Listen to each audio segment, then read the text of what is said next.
ถนัดเฮาก็ไปทางบ้านปาเสียแล้วก็มันมีสาวอยู่หั่นไปกินซ้3 คนสบายดีทุกคนตอนนี้เนาะเปามวยก็กำลังสิเข้าไปในหมู่บ้านกระจามทุกคน แต่ว่าก่อนที่เฮาจะเข้าไปในหมู่บ้านกระจามก็เฮาก็ต้องผ่านเซรามังก่อนเด้อแต่เฮาบ่ฮู้ว่ามันลึกหรือบ่ลึกแต่ว่าเปามวยก็ได้เคยผ่านในเส้นทางตัวนี้ก็ไปเทื่อนี้ก็ประมาณ2เทื่อกับเทื่อนี้ทุกคนอันนี้ก็คือเส้นทางที่เฮาจะเข้าไปในหมู่บ้านกระจามทุกคนแล้วเฮาก็จะไปหา3 สาวหั่นเด้อว่าบ่ฮู้ว่าเขายังอยู่เฮือนบ่หรือว่าเขาไปสวนบ่ทุกคนแต่บ่ฮู้ยากหรือบ่ยากเขาจะไปเลยนำกันทุกคนโอเคไปเลยทุกเจ้า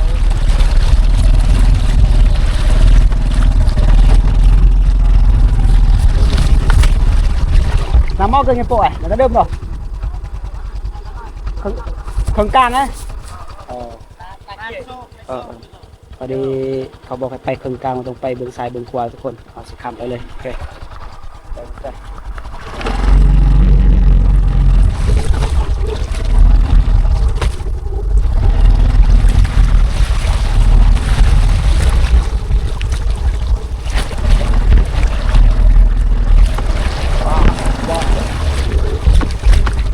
นี่เบามวยได้นักน้องเพิ่นเนาะคันบ่ไปหากันยันน้องเสียใจ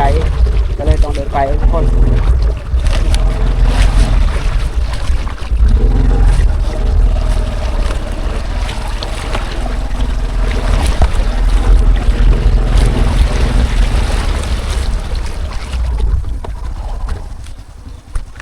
โอเคทุกคนตอนนี้เบามวยก็ฮอดเครื่องกลางแล้วทุกคนฮอดเครื่องกลางนำมาเซรามังโอเคไปต่อทุกคน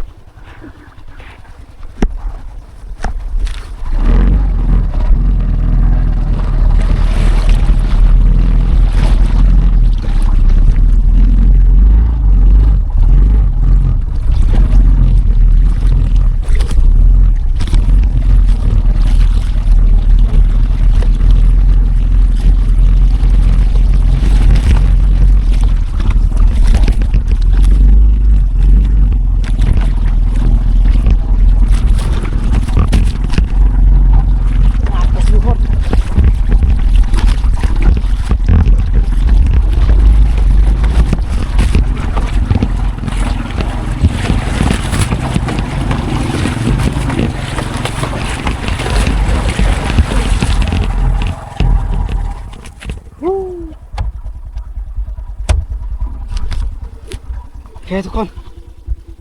เบามวยก็ฮอดแล้วเด้อหลังจากแต่เบามวยข้ามน้ำเซรามังแล้วทุกคนตอนนี้ก็ฮอดแล้วน้ำก็เลิกเติบเด้แต่ว่าเบามวยก็สู้ชีวิตเนาะเพื่อจะไปหาสาวน้ำเพื่อว่าทุกคนที่อยากเบิ่งสาวน้ำเนาะน้ำนี่กำลังมันขึ้นมาทุกคนเข้าไปตอนนั้นมันไม่ได้เลิกสำนีแล้วอันนี้เลิกประมาณฮอด90 พุ่นแหละเข้าฮอด100 เซนทุกคนหมู่บ้านกระจามก็อยู่ทางนี้ทุกคนนี่นั่นเราขึ้นทางก็จะฮอดหมู่บ้านกระจามเลยโอเคไปก่อนทุกคนจะมีห้วยหน่อยเองเด้อหลังจะเป็นขึ้นคอยจึงฮอดบ้านเขาอยู่ทางหันเด้อขึ้นคอยตัวนี้ฮอดทางหันก็จะฮอดบ้านหมู่บ้านกระจามเนาะหมู่บ้านสาวน้ำทุกคนโอเคไปเลยทุกคน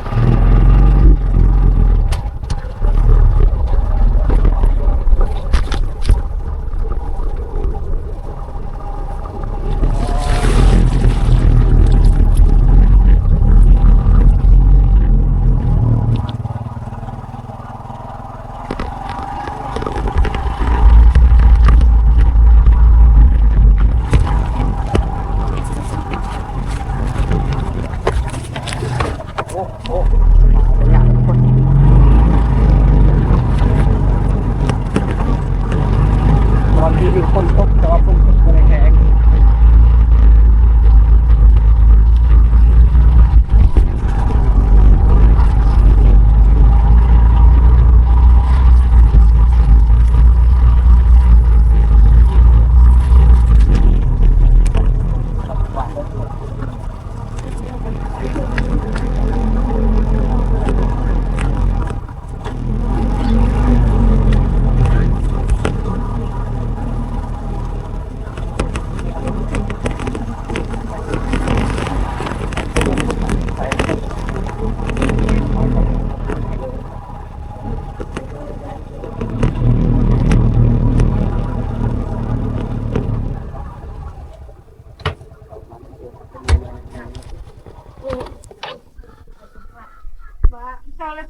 อ๋อผ่าโทรทัศน์น้องเพิ่นมาแล้วทุกคนเพราะว่านัดซาวน้ำพอดีว่าสิมาฮอด10 โมงแต่พอดีเบาโมยท่าเบาคมอะนะเบาคมพอดีไปรถพารถล้มอยู่บ้านเราแตกหมด พอดีเราต้องได้เปลี่ยนใหม่อีกมานั่งทางนี้พุ่นล่ะแบบมื้อนี้แม่เจ้าบ่นี่ นาซาว น้าสาวแม่เจะไปใส่ ไปเลี้ยงวัวแล้ว ไปแล้วอ๋อไอ้เนาะมื้อนี้น้องน้องน้ำก็คือน้องเพิ่นยอมเสียเวลาให้เฮาเนาะเพราะว่านัดกันคักๆแล้วกับเบาคมอะนะแต่ว่าเบาคมมันยังคาอยู่พุ่นคอยท่าบัดนี้เราฮอดประจูดอนก็11 โมงโอ้ยท่ากินข้าวเปียกอีกอยู่หั่นบอกโดนๆข้อยก็ยอมท่าทุกคนจึงแล้วข้อยก็แชทถามน้องเพิ่นว่าข้อยมาผู้เดียวได้บ่น้องเพิ่นว่ามารถน้องเพิ่นก็ใจดีเนาะพยันน้องเพิ่นหายเด้ ถึงน้อยว่าเฮาตัวอีกข้อยถ้าได้ข้อยก็ต้องไปข้อยว่าข้อยว่าเมื่อข้อยนัดเขาแล้วข้อยก็ต้องไปหาจะได้บ่ได้เครียดติบ่ได้เครียดได้แม่นเครียดในใจบ่จักจะได้ตอนช่วงนี้ก็เศร้าๆเห็นอยู่ เอา เอามาเศร้า เห็นผู้นั้นอยู่เนาะบ่เห็นแล้วเนาะผู้เก่าเนาะจักผู้ใส่เนาะบ่มีแล้วบ่ตอนนี้แต่ว่ายังมีบ่มีเนาะ ในการข้ามน้ำก็ลำบากอะไรเด้อแต่ว่ายอมไปเนาะเพราะว่าน้องเพิ่นก็ใจดีเนาะทุกคนเป้าหมายข่อยกับเบาคมมันว่าสิไปนอน แต่ว่าเราเผาอยากเมื่อสารวันแหน่เพราะว่าเมียเราอยู่พุทธนะอยู่สารวันก็เลยว่าโอเคข่อยสิไปผู้เดียวก็ได้แต่ว่าสุดหน้าอีกเฮาจึงไปนำกันอีกแล้วเราบ่เสียหยัง ยัง ยังจะบ่ได้ไปเสียมื้อนี้ บ่ให้นาซาวกับเอ้ยไทยเสียง น้องจะบ่ได้ไปบ่ บ่ อ่านาคือว่าบ่มีเนาะผู้เจ้าเนาะ บ่มี ใช่มักสาลีเจ้าเห็นเจ้าเอาให้เบิ่งเมื่อวานนี่ไล่บ่ บ่ลาย บ่ไล่ทางใดส่วนเจ้าทางนั้นบ่คนเนาะ เล็กๆทางอายไปบ้านเสียง อ๋อดีถนัดเฮาก็ไปทางบ้านปะเสียแล้วก็มันมีสาวอยู่หั่นเฮาพอสาวสวนบ้านไหนจะรู้จักบ่ สะส่วน แม่น บ้านละลึก บ้านละลึกนั่นแหละสาวสวนเฮาก็ได้พอสาวสวนเนาะเอาไปถนัดเนาะเด็กดอกอีกหัวเนาะ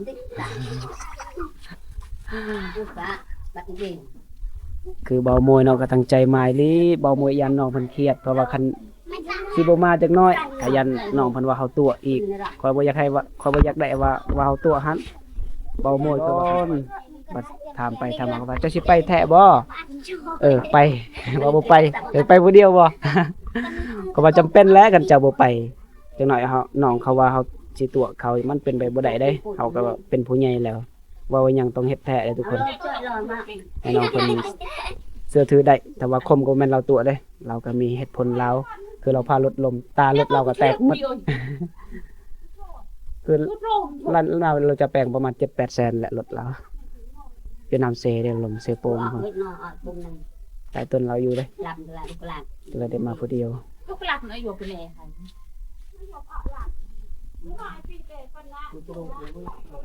จะได้จะไปรับจ้างแล้วบ่ได้แล้วบ่เวียก บ่ได้ อายก็หาแล้วแต่ว่าถามหมู่ว่าบ่มีคือกันช่วงนี้มีอยู่เวียกแต่ว่ามันบ่คักดอกเวียกนั่นนะมันใกล้แต่สวนบ่กล้าเจ้าบ่กล้าไปอยู่ดอกไปเสียหญ้าอยู่สวนเขาบ่กล้าไปนอนดอกในหันเนาะมีแต่ผู้หญิงดอกเป็นไปบ่ได้อ้าวน้าสาวเจ้าก็อยู่นี่บ่เออแสดงว่าอยู่กับอยู่เฮือนนี่จักคน 12เนาะ12กับเจ้าเนาะอยู่กันหลายคนแล้วก็เฮือนก็กว้างเติบพอดีอยู่ไสน้องสาวเจ้า2 คน หนึ่งอันนี้เฮือนนะนาเบาค่ะ ว่าสิสิได้ไปนอนแล้วมื้อนี้เฮาคนเดียวเฮาบ่กล้านอนเฮาบ่แม่นยันอย่างอื่นหรอกอาย คนเดียวกันมา2 คนนี่พอดีตะม่วนตะแพงอยู่อะปกติจะอาบน้ำอยู่ห้วยเนาะเอาอยู่เซ เซละมังเนาะนั่นแหละบ่ได้ไปอาบอยู่ห้วยนี่บ่ อ้าว อาบคือกันอยู่ห้วยก็อาบคือกัน ปกติไปอาบอยู่ไส ปกติอีหัวนี่ อ๋ออยู่ห้วยนี่เนาะก็หลายคนอยู่บ่ไปอาบอาบไปตักน้ำกินอยู่ไส น้ำมันดาล น้ำมาดานเนาะเอาเพิ่นไปตะน้ำมาดานเด้อเพิ่นเกินๆหน่อยหนึงได้เกินเด้อถ้าผู้ใดมีเวียกเนาะพี่น้องพังไทยพังลาวก็ดีเด้อบอกเด้อเพื่อนน้องเพิ่นจะไปเฮ็ดเวียกเด้อเวียกค้าขายเด้น้องจะบ่ เอ้ยไผ โอ้เอ้ยไผคนบ้านใด บ้านทงหัง โอ้สงหังโอ้เอ้ยไผเจ้าแหละเขาถ่ายมันนั่นแม่นบ่ แม่น คล้ายๆคือกันแหละแม่นแหละเราแหละเราทำมันจะไปอยู่นี่แม่นแหละเราไปเก็บหอยแม่นบ่อ่านี่แหละได้เห็นตัวจริงแล้วเด้อ FC ทุกคนที่อยากเบิ่งน้องน้ำเนาะก็มาสุดนี้ก็ได้เห็นอีกหน่อยเพิ่นเด้อแล้วบางทีจักหน่อยสิไปแวะสาวสวนอีกทางนั้นเราออกเมื่อทางเก่าอีก เมื่อยอันนี้ทางไปคนเดียวอีกอันไปกับหมู่2คนก็พอม่วนอยู่จังได้พวกอายไปถ่ายเขาบ่ได้ว่าหยังบ่ในบ้านเฮาไปถ่ายนี่พวกอายเขาบ่ได้คนในบ้านนี่เขาบ่ได้ว่าหยังบ่ให้พวกอายว่าพวกอายไปถ่ายบ่ได้ว่าหยังเนาะก็คือบ่มีคิดว่ามีเขาว่าเนาะก็บ่แม่นย่านดอกแต่ว่าย่านเขาบ่เข้าใจซื่อๆเพราะว่าเฮาก็เคยไปถ่ายแต่ละบ้านแต่ว่าไปสุดนี้ก็ได้เห็นน้องน้ำเนาะแล้วก็ไปสุดก่อนก็ได้เห็นอีกเนาะน้องเพิ่นก็ยินดีต้อนรับบอกให้สิขอไปนอนอยู่อยู่เฮือนเจ้าก็ได้เนาะได้สมมุติว่ามีคนต่างประเทศไทยเนาะมาสิมานอนได้บ่เขาสิมาเล่นได้แท้บ่ ได้แท้ แต่ว่าเรื่องโสดนี่ค่อยบ่กล้าถามเนาะน้องเพิ่นบ่กล้าตอบจังได๋โสดบ่ตอนนี้โสดแล้วเด้อตอนนี้โสดแล้วทุกคนฟังเอาทุกคนคือว่ามี FC พังไทยได้เม่นว่าตัวเองพร้อมที่จะสร้างนะจะแต่งนี่เนาะก็สามารถจีบน้องได้นะน้องน้ำได้เด้อจีบติดก็คือว่าวันไหนมีสิทธิ์ทุกอย่างเนาะมันขึ้นกับเฮาจีบเองนะตัวนี้เด้อเป่าโมยประสมบัติแนะนำได้ทุกอย่างทุกคนที่ได้เขาบ่ได้ว่าบ่เจ้าเวลาเอาสัมภาษณ์นี่เจ้าบ่อายเขาบ่ได้ว่าบ่ในบ้านนี่เมาเนาะดีแหละว่าบ่มวยตัวนี้บ่มวยกำลังสร้างคลิปเลยทุกคนกำลังเปิดซองใหม่ๆก็สู้ทนตลอดจนเมื่อยเมื่อคืนนี่นอนฮอด11-12โมงเนาะตัดคลิปแต่ว่ายังผู้ติดตามก็ยัง700ปลายยังบ่ทันฮอด 1,000 คน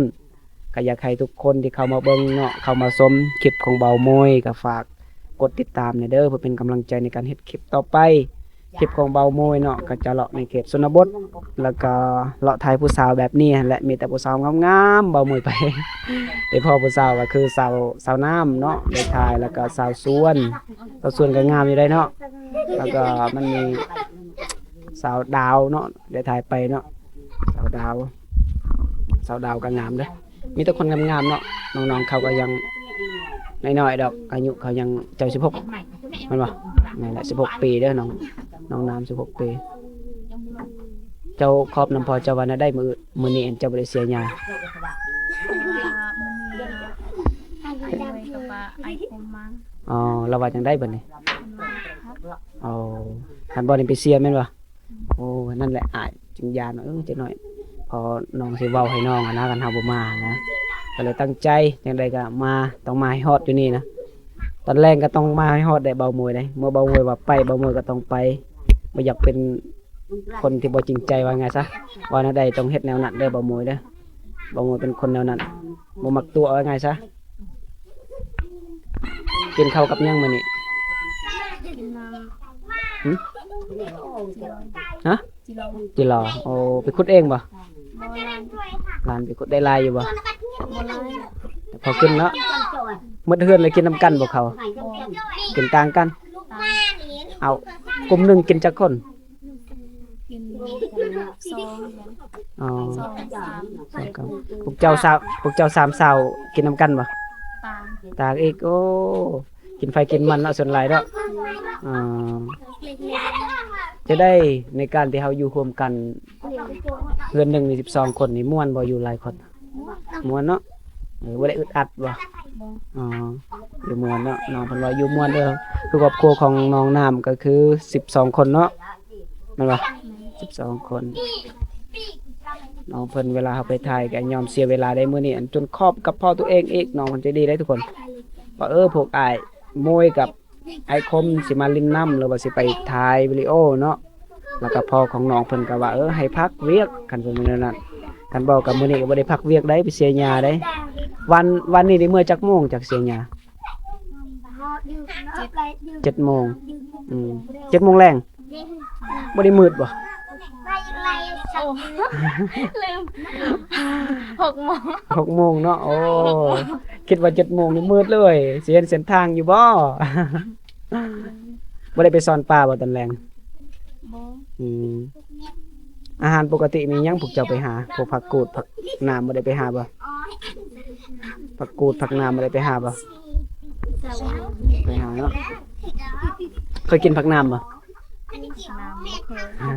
โอ้โหผักน้ำมันมักอยู่ตามห้วยนะเอามักมันคือผักกูดแต่มันบ่แม่นผักกูดมันเป็นแบบเพิ่นสิว่าภาษาเบาหมู่ก็คือว่าเขาเอิ้นว่าทันโตรด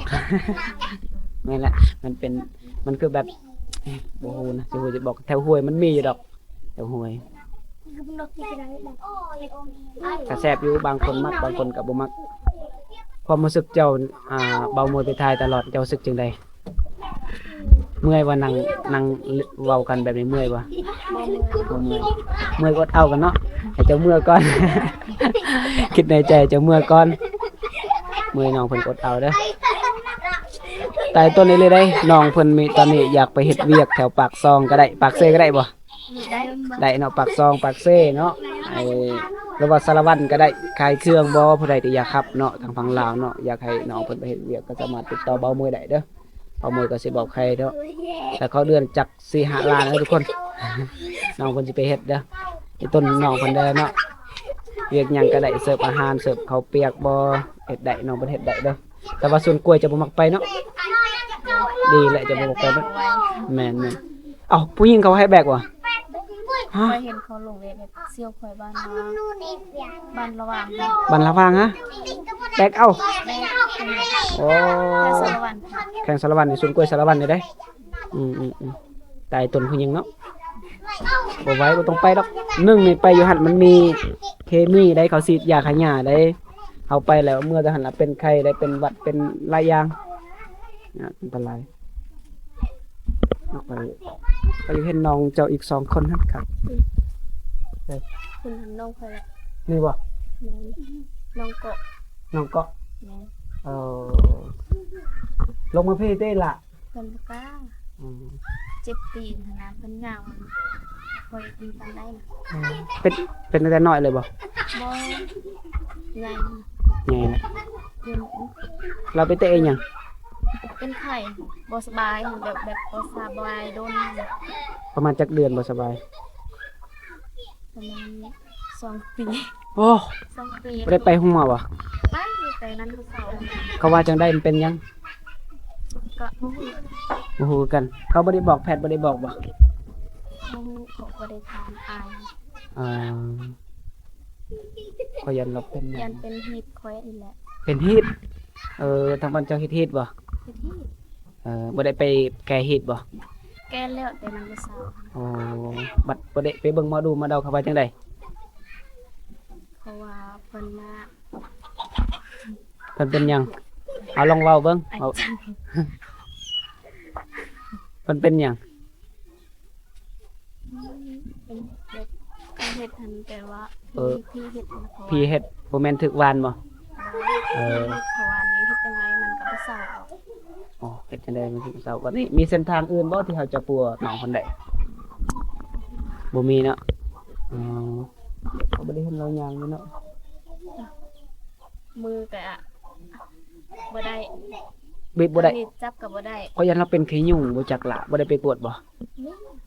เขาบ่ได้ว่าเป็นขี้ยุงบ่ขี้ยุงเป็นแบบนั้นประเด็นลานของเบาหมวยก็เป็นแบบนั้นได้ตะกี้ได้เราเป็นขี้ยุงจนมือเราจนเฮ็ดบ่ได้แล้วมันเป็นพิการว่าง่ายซะ นั่นนั่นแหละ ของเราก็บ่ได้บ่เกาะ บ่ได้ โอ้ยตนเด้ตะกี้ได้เนาะ ได้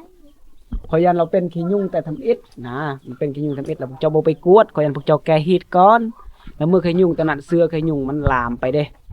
แล้วมันอันตรายได้มาให้เฮาพิการพุ่นได้ดังนั้นเมื่อเฮาเจ็บปุ๊บดีที่สุดก็เฮาไปโรงหมอก่อนฮีตเฮาก็เฮ็ดอยู่แต่ว่าหลังจากเฮาไปโรงหมอก่อนเฮาจึงมาเฮ็ดฮีตก็ได้นี่เลย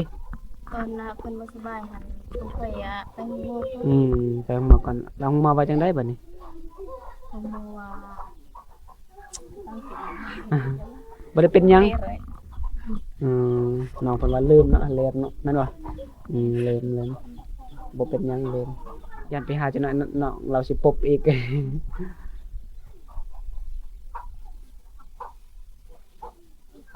จะได้เอ่ยไผม่วนบ่อยู่นี่ ม่วนก็อยู่บ้านน่ะ ยันบ่ม่วนในใจว่าบ่ม่วน กับหมู่ อดเอากันเด้ออ่า ฮะทีนี้เบามือตกใจหน่อยหนึ่งเด้อคิดว่าน้องเพิ่นสิไปใส่โอก็เลยไปถึงเฮือนเนาะตกใจ แต่งกันจักปีแล้วกับอ้ายเจ้าไอ้ไผ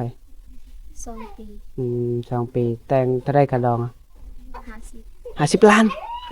ว้าว ควายบ่มีบ่ บ่มีแต่เขาเอาเงินกับง่วง งัวจักโต 2 โอ้2โตจ่ายหมดแล้วบ่50 ล้าน ยัง ยังเท่าใด ยังหนึ่ง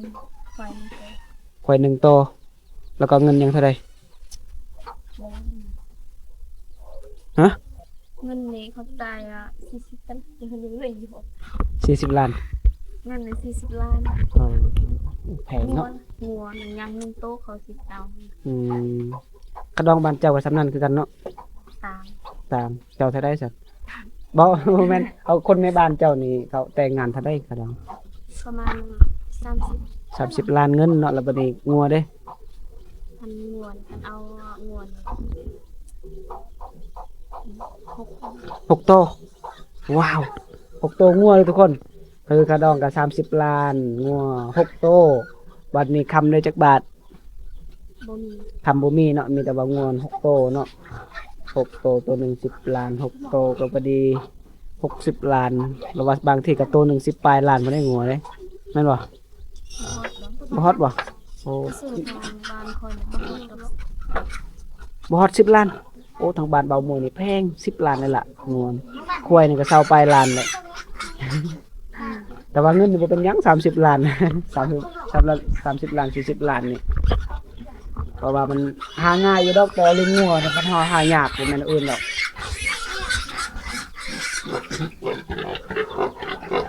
แต่งกับมือเหือนแพงเลยเนาะแต่ว่าเราก็เป็นชนเผ่าตะโอนคือกันแม่นบ่อืมนี่แหละเมื่อสร้างครอบครัวแล้วก็ต้องอดทนและสู้ไปนำกันทุกสุขก็สู้ไปนำกันจนกว่าเฮาสิได้สิมีเนาะบ่แม่นว่าเอาปุ๊บเลยได้เลยแม่นบ่ต้องสู้ทนแหล้วอ้ายเจ้าไปไสไปเลยเนาะ กับแม่ ผิดกับเมียบัดตอนเฮาฮักกันใหม่ๆหั่นนะคิดฮอดเด้อที่ฮักโดยบัดเอากันปุ๊บแล้วมันเป็นแนวนี้ อย่าเฮ็ดแนวนั้นเด้อผู้ใดจะมาจีบน้องน้ำบ่ให้เฮ็ดแนวนั้นเด้อบ่ให้ฮักแต่ตอนทำอิฐเด้อทุกคนฮักตลอดไปกันฮักเขาแม่นบ่ดูแลเขานั่นน่ะเฮาเป็นผู้ชายเฮาต้องดูแล แต่ว่าเฮาสิเฮ็ดแนวนั้นมันก็บ่ดีดอกในเรื่องมันเป็นบ่ดีมันบ่แม่นบ่มีเกียรติติเลยเอาผู้ชายกันผู้หญิงก็คือกันนั่นแหละบ่ฮักคนใดก็ฮักคนนั้นบ่ต้องลายใจแม่นบ่อืมแต่ว่าเขาลายใจเฮาก็บ่คู่กันแล้วแม่ เขาสิบ่มักเฮาเนาะก็สิมักคนอื่นก็จุกคือกันแล้วเว้ยก็บ่เป็นหยังขอแต่เฮาสัตย์ซื่อพอเฮาเป็นคนสัตย์ซื่อก็พอเขาสิปะเฮาก็อย่ามัน บ่เสียใจติว่านั่นนี่บ่เสียใจดอกเนาะ บ่มีไผปะหยอกซื่อๆน้องเพิ่นยังโสดอยู่มาสองคนกับเบาคมนี่คักแลหยอกกันอึกอักอยู่มาคนเดียวก็คักอยู่เนาะแต่ว่าก็บ่ม่วนในการเดินทาง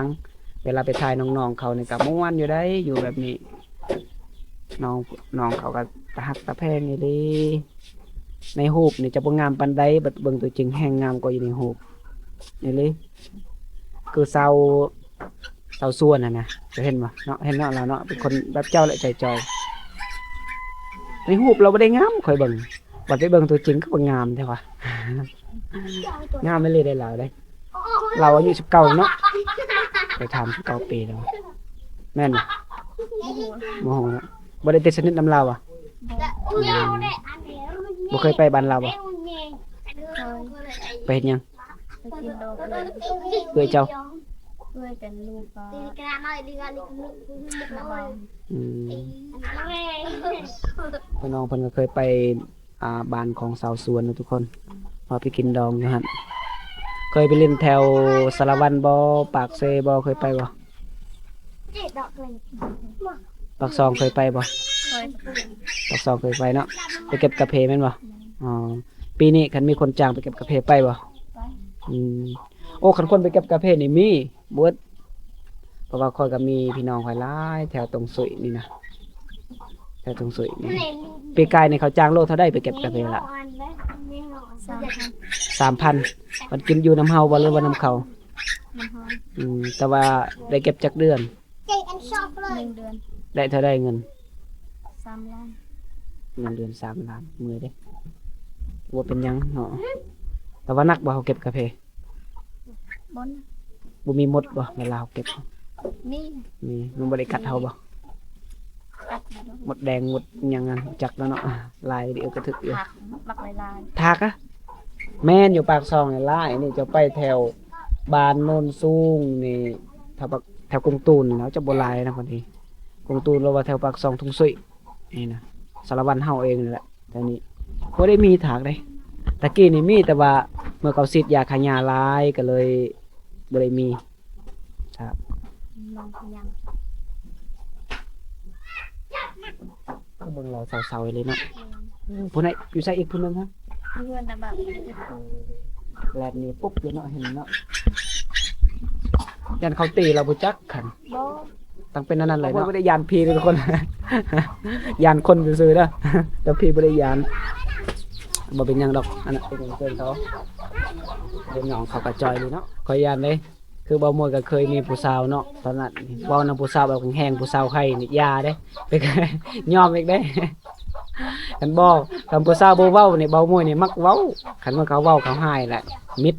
นั่นตัวเองนะประมาณนั้นแหละเว้าเก่งแหละคันคือเว้าในโทรศัพท์ก็เก่งแท้อยู่โทรศัพท์บัดไปตัวจริงละมิดบ่กล้าเว้าหยังทุกคนคันเจ้านี่คันเอานี่เอามาอยู่วันนี้เนาะผัวหรือว่าสิไปอยู่นำผัวโมโหแต่ว่าใจมักเด้มักไปอยู่นำผัวบ่เรามักอยู่เพิ่นตัวเอง เพื่อนเอง เอามักอยู่เพิ่นตัวเองเนาะบางคนเนาะว่าเมื่อเอากันปุ๊บแล้วอยากไปอยู่เพิ่นผัวว่าบางคนคือน้องนามเพิ่นว่าเอากันแล้วก็อยากให้อยู่เพิ่นตัวเองนะเด้พวกเจ้าหลายคนสิอยู่จังได๋บัดนี้พ่อแม่สิแบ่งดินให้อยู่บ่อยู่แบ่งอยู่บ่ ได้ อืมพ่อแม่น้องเพิ่นว่าแบ่งทุกคนก็บ่ได้เห็นหน้าพ่อหน้าแม่จ้ะเนาะ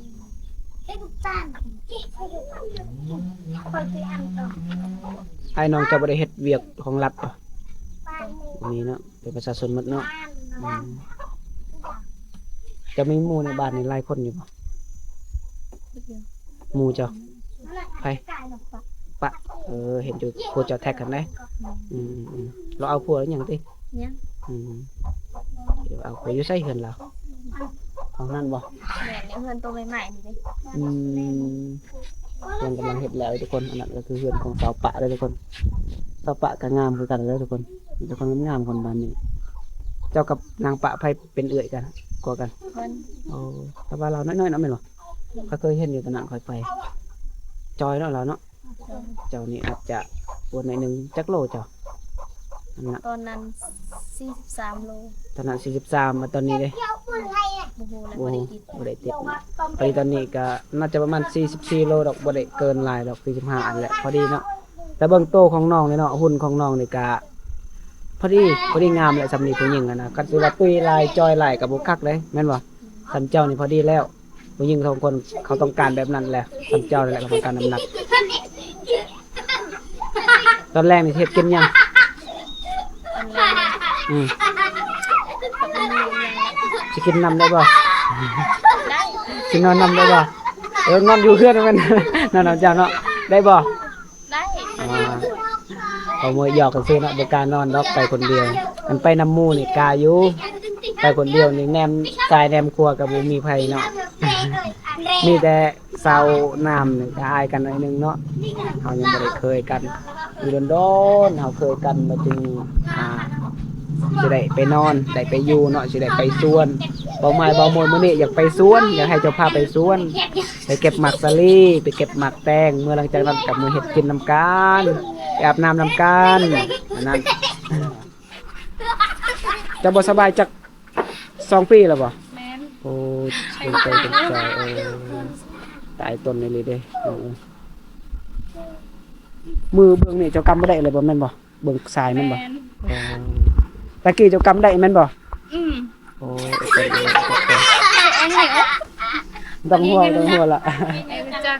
ไอ้ต้นเอื้อยเพิ่นได้เอื้อยพวกเจ้าได้รับบ่สบายม จุดเลยไอ้จักโอ้ยก็อ๋อ มาซั่นน่ะเอาเลยพวกเจ้ามี3ไอ้เอื้อยน้องแม่นบ่ แม่น 3เอื้อยน้องเด้อแล้วก็น้องเกาะก็บ่แม่นว่าเราแค่คุยเนาะที่เบามวยได้มาแต่ว่าน้องเพิ่นก็บ่สบายเด้อทุกคน อืม บ่สะดวกบ่สบายแต่ว่าผู้ใดที่สามารถสะพาน้องเพิ่นได้ไปโรงหมอเนาะเพื่อช่วยมือของน้องได้อะนะเพื่อน้องสามารถดีเป็นปกติคือเก่าแต่กี้น้องก็บ่ได้เป็นแนวนี้เด้อทุกคนก็ตายจนตะน่าเห็นใจน้องเพิ่นอยู่เด้อแล้วก็ไม่ๆเลยเป็นแบบนี้เด้อทุกคน สมมุติว่าคันมีคนสิไปรักษาเจ้าไปบ่ ไป ไปเลยบ่ อืม อืมให้มันดีปกติคือหมู่เนาะอยากไปเล่นอยากไปเที่ยวคือหมู่คือกันแล้วเว้ยลำบากไอ้เลยละเอ้ยเจ้าบ่ได้ไปไสได้ระยะ2 ปีนี่แม่นบ่ อืม อ๋อมีแต่อยู่เฮือนบ่ได้เฮ็ดหยังเลยเนาะ อืม อ๋อตายตนเด้อน้องเพิ่นก็ตอนนั้นนี่เบามวยไปก็น้องเพิ่นอายเนาะแต่ว่าไปสุดนี้น้องเพิ่นก็จะบ่อายปานใดเนาะแต่ว่ามีโอกาสหน้าเบามวยสิไปครั้งที่2ที่3ที่4ที่5ที่6เด้อทุกคนเพื่อให้น้องเพิ่นจะบ่อายเบามวยเด้อเพราะเบามวยก็บ่ค่อยได้ไปในหมู่บ้านนี้เด้อส่วนหลายตอนนั้นก็สิไปลินบ่ตอนกลางคืนบ่แต่ว่ากลางเว้นเพิ่นก็บ่เคยไปทุกคนน้องเพิ่นก็งามเลยทุกคนแต่ว่าย้อนบ่สบายแหละจนโตบ่สะดวกก็เลยเจ็บแบบนี้แหละ2ไอ้น้องมีอีกผู้หนึงเนาะแม่นบ่ผู้หนึงอีกสาวอิหยังสาวเกียร์เลยทุกคนผู้หนึงมีสาวเกียร์เนาะเขามี3ไอ้น้องทุกคนอันนั้นเนาะเอาบ่เป็นหยัง หัวแล้วเป็นหยังเด้อบ่ต้องอายดอกเขาเป็นพี่น้องกันมีหยังก็สามารถบอกกันได้นั่นนี่ก็บ่ได้เลยบ่บ่รู้สึกว่าเฮาหยิบเจ็บบ่ บ่ บ่เจ็บเลยเนาะมันมึนเลยแม่นบ่ อืม เออแต่นี่ขึ้นไปรู้สึกบ่แต่บ่าขึ้นไปนี่ เว้ยสั่ง เว้ย เออ แต่นี่บ่มี cứ sang tôi mà bây giờ hệ tại nói sang mà cọc hả ăn cọc คือน้องเพิ่นเว้าว่ารู้สึกได้รู้สึกอยู่เนาะแต่ว่าเฮาสิบ่สามารถที่จะติงได้แม่นบ่บ่สามารถที่จะติงได้เด้อเวลาเฮาจับเฮาก็ได้ยินอยู่แต่เฮาติงบ่ได้ทุกคนอืมก็ลำบากอะไรเนาะ men น้องเพิ่นก็อายุ14แม่นบ่เจ้า 15 15 ปีเด้อก็บ่ได้อยู่คือหมู่แม่นบ่บ่ได้ไปเล่นบ่ได้ไปเที่ยวคือหมู่ก็ลำบากแบบนี้แหละโอ้ตาเห็นใจเว้ยไปกวดห้องหมอนี่แพทย์ว่าจังได๋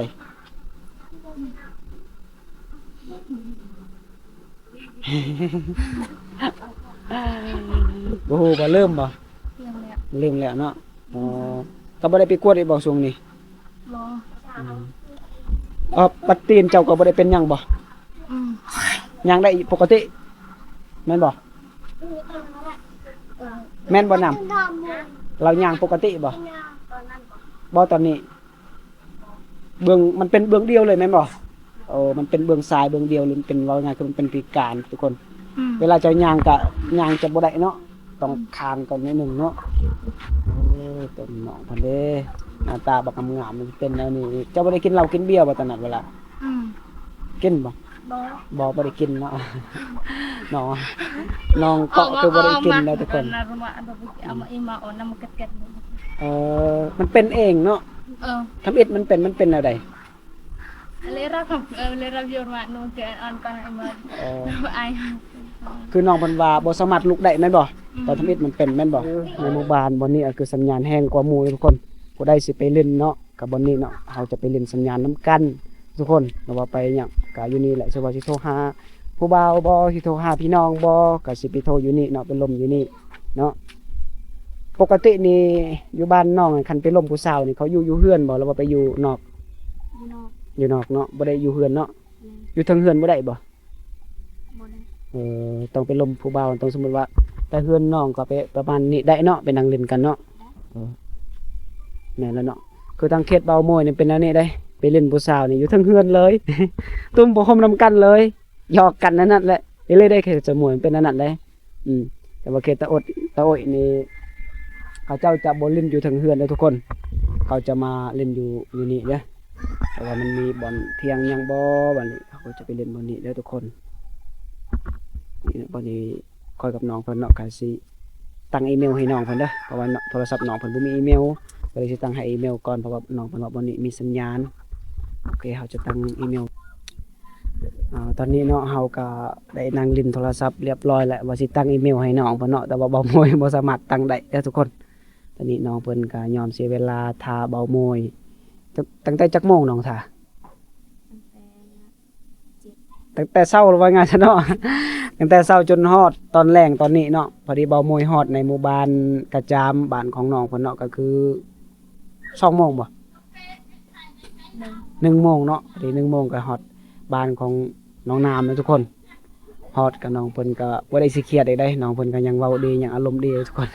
เครียดก็เครียดในใจแล้วจังน้อยแล้วบัดนี้สิเว้าก็จังน้อยก่อนโอ้ยพวกอ้ายนั่นก็คือว่าตัวน้องอะนะว่าสิมา10โมงสุดท้ายก็บ่ได้มาอันที่จริงนี่พวกอ้ายบ่ได้ตัวดอกแต่ว่าอ้ายคมจังนะมันพารถล้มมันนี่ บัดนี้ค่อยสิไปผู้เดียวบัดเกรงใจลาวคิดว่าเราอยากไปนํนะก็เลยทากันก็เลยมันดนนะมันบอกก็บ่ได้ดนนะทุกคนสิไปหาน้องเพิ่นแต่เช้าแล้วก็น้องหันมีน้องสาวอีก2คนเนาะแล้วก็น้องเกาะบ่แม่นบ่น้องเกาะก็คือพี่น้องเฮ็ดนั่นแหละเราเป็นพิการเราบ่สบายแม่นบ่2 ปีเนาะไว้ตนเราอยู่เนาะเบามือก็บ่มีเส้นทางเนาะแต่ว่าทางความเชื่อของพวกน้องเขาก็ว่าพี่เฮ็ดแม่นบ่ว่าพี่เฮ็ดแล้วก็น้องผู้หนึงก็คือน้องกาย เกียร์ เกียร์เนาะน้องเกียร์เนาะก็โอ้คนนั้นให้งามคือกันเด้อเราบ่ยอมให้ทายเนาะเรายังเคินๆอายๆหน่อยนึงแต่ว่าคันเบามวยไปหลายเทื่อเขาก็จะบ่อายดอกเนาะตอนนี้ก็เฮายังบ่ได้ไปหลายเทื่ออยู่หาก็ไป2เทื่อไปผ่านๆเห็นกันผ่านๆเห็นอยู่แต่ว่าบ่เคยไปหาแบบนี้เลยทุกคนสบายดีทุกคนตอนนี้เนาะเบามวยอยู่กับสาวน้ำเด้อทุกคนแล้วก็ตอนนี้เนาะเบามวยก็ได้ล้มกับน้องหลายอย่างหรือหลายสัมภาษณ์น้องเพิ่นหลายอย่างทุกคนแล้วก็น้องเพิ่นก็ใจดีน้องเพิ่นทามื้อนี้ทาแต่เช้าจนฮอดตอนบ่ายเด้อทุกคนน้องเพิ่นทาว่าคอยกับเบาคมสิมาตอนใดแต่ว่าเบาคมก็อยากมาทุกคนแต่ว่าพอดีเบาคมมันไปพารถล้มก็เลยว่าสิเมื่อบ้านก่อนเนาะก็เลยเราเมื่อสารวันก่อนซะ